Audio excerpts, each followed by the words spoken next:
કોઈએ સપનામાં પણ નહોતું વિચાર્યું કે એક દિવસ એવો આવશે જ્યારે આપણે ગેસના બાટલાની અંતિમ યાત્રા કાઢવી પડશે। અત્યારે હાલ ભાઈ ગેસને લઈને એટલી બધી તકલીફ પડી રહી છે કે તમે વાત કરો કે ગુજરાતની અંદર હોય કે આપણા દેશના અનેક રાજ્યોની અંદર ભાઈ ગેસ મળતો જ નથી। હવે પરિવારના લોકો શું કરે, જમવા શું બનાવે?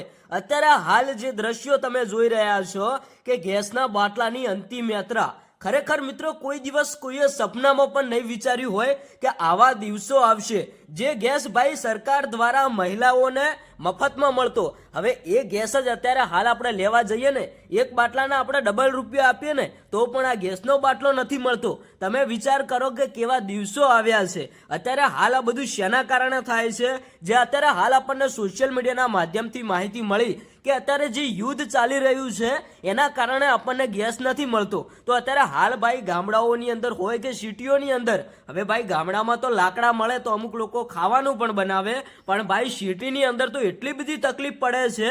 અમુક જગ્યાએ જે લોકોને ગેસ નથી મળતો એ લોકો ભાઈ બે ટાઈમનું જમવાનું કેવી રીતે બનાવે? હવે તો ભાઈ એવા સમાચાર મળ્યા છે કે હોટલોની અંદર પણ ગેસના બાટલા બંધ થઈ ગયા છે।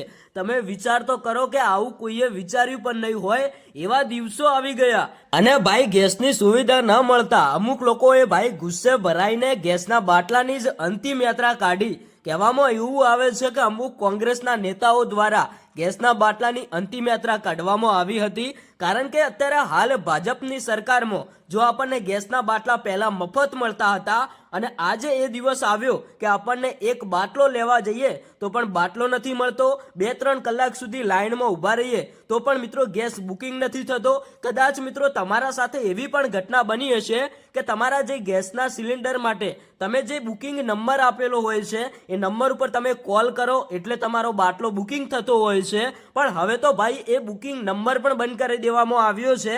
એટલે જે નવા લોકો છે એ બાટલો બુકિંગ જ ન કરાવી શકે, એમને બાટલો મળે જ નહીં। તમે શું કહેશો આ બધી બાબત વિશે? 2 શબ્દો કોમેન્ટની અંદર જણાવતા જજો।